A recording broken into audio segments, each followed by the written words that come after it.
Hey guys, welcome back. Semifinal start today, and we're gonna talk about projected goals, projected clean sheets, percentage, um, projected starting lineups, some differentials, the best creators, best defenders, etc. Um, okay, so the semis deadline is tonight. I'm not gonna make transfers before we get the starting lineup for France-Spain match, and I'm probably gonna lean toward having more players from France and Spain because we're gonna know for sure 100% what are the starting lineups. Is Due going to play? Is Baena going to play? Uh, are there any chances that Nico Williams start, for example, or someone unexpected in the French team? So okay, I mean this is the first time that the odds, projected goals, and clean sheet percentage is not saying much to us. It's just in the semis, it all comes to I think like some personal opinions, personal feelings. For example, in my opinion, France has a higher probability of keeping a clean sheet than England, for example.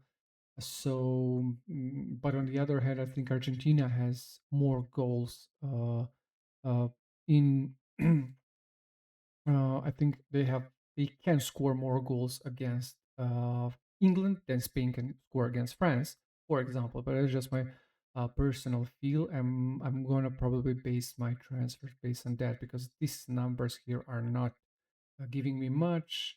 England 31% projected clean sheet, then France 26 or projected goals. France 1.55, Argentina 1.21, but I think Argentina is going to score. I think if someone keeps a clean sheet, that's France against Spain. If the score is nil-nil until like 70th minute, and then we have some magic from Olise or Mbappe or Dembele, they score 1-0. Spain is not able to respond, and the match finishes 1-0 or maybe 2-0. Some counter attack in 90 plus minutes. That's my opinion, but we're gonna see. You just do your transfer based on your feelings, or on your opinions, or your own projections, because this is not reliable enough to make some concrete decisions.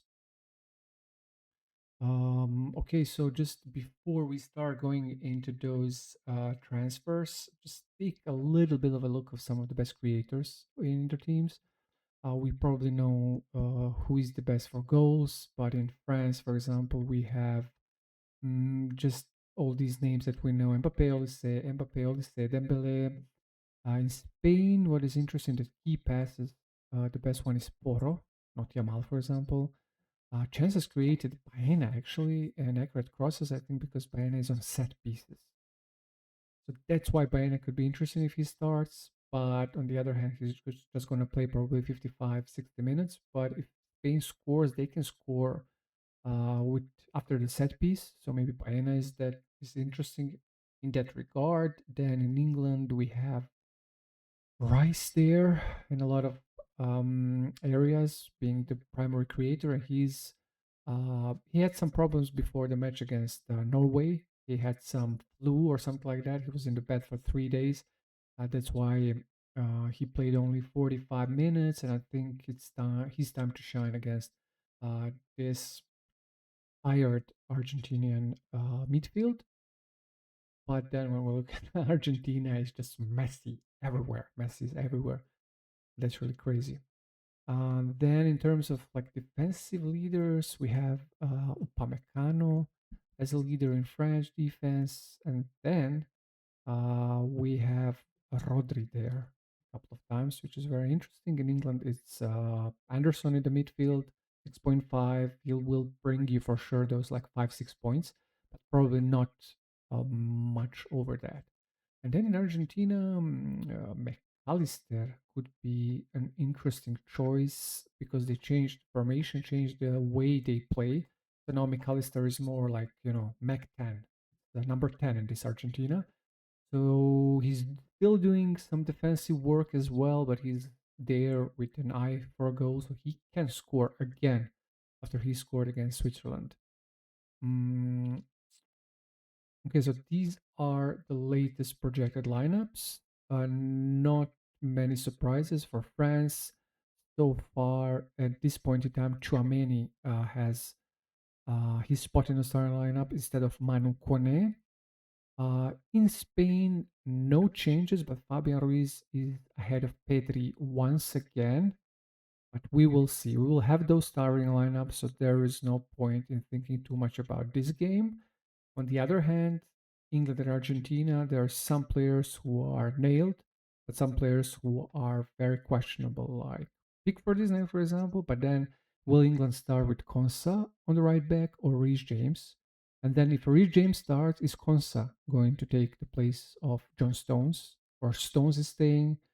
Then in the attack, will it be Gordon and Saka, or maybe Gordon and Madueke, or Saka and Rashford? What is going to happen there? It's not sure. But so far, projections are everywhere that Gordon and Saka are going to start. And then in Argentina, it's pretty straightforward in the attack and midfield. So from Paredes to Messi and Alvarez, I think that's it. But in the defense, is Talafico gonna start on Medina? Is Molina really 100% nailed on the right back? We're not sure yet. So we need to think about it more. Okay, so I'm gonna go through a couple of like strategies. So what we can do with transfers. Of course, we are going to remove all the players that well, we're going to remove all the players that are already out. And then, for example, we can use a strategy when we try to maximize our funds, but lose some players that are playing. For example, if we remove Unai Simon and we take the other Spanish goalkeeper, who is just 3.9, but he's not going to play 100%. So we earn like 1.8 million there, with which we can allocate to some other spot. And for example, Oyarzabal, we think is not going to score or have many chances against France. And then we remove him and put there someone who is also very cheap, Munoz, for example, who is 4.5, or Lopez from Argentina, who had some minutes against Switzerland and even got an assist for that Alvarez goal, if you can call that an assist. But let's say, for example, we take him because it's possible he's going to get some minutes and maybe get some points. And then we still have three spots we can fill with some, great players. Maybe we take Olise, and then we can take, I don't know, we can take Due, and then we still have more than enough to take someone good, like let's say Kunde. I still have like 0.7, so I can take with maybe I don't want Olise and Mbappe and Due, so maybe I take Yamal. Still have 0.5, for example. So this is one strategy to maybe then I can take someone who is a better has a better chance of starting than Lopez, but there's not many options. Maybe I can go for Mateta, who can eventually come in for France, but I don't see it. So that is one strategy. The second one is just going for regular transfers. For example, maybe I think Simon is not keeping that clean sheet, but Mignon maybe two. And then in the midfield, I don't know, Baena, for example, don't start. Then I try to take someone else. For example, I take someone who is very cheap, but who is starting for sure, like Paredes, who got the new life in that Argentina midfield. And now let's go. We take and go all in on France with three defenders, and then I don't know. We go for a very very cheap option in, let's say, Molina. I think no one else is gonna play for sure. Maybe Stones, but let's say we go for Molina. Let's say we go for Stones. Let's try it. Maybe Stones gonna start after all. Let's go for Stones. Who's a 5 million. Let's see what we can do. And then we go for Maybe Nico Williams start, for example, in this case, in this scenario. And then we have 9.1 million left. Pick someone else, which we can do Enzo or McAllister. We can do Rice. We can do Saka, maybe. Yeah, we can do Saka, for example. This is kind of really some differential because not a lot of people are going to have Nico Williams, Saka as well. So we have this kind of, leaning towards England and also going for that clean sheet from France. That's one of the possible scenarios. And then uh, let's go for one where we just change three players. No, let's see. Maybe we take out Laporte. Expect no clean sheet there, and then we have to take out Oyarzabal and just put there.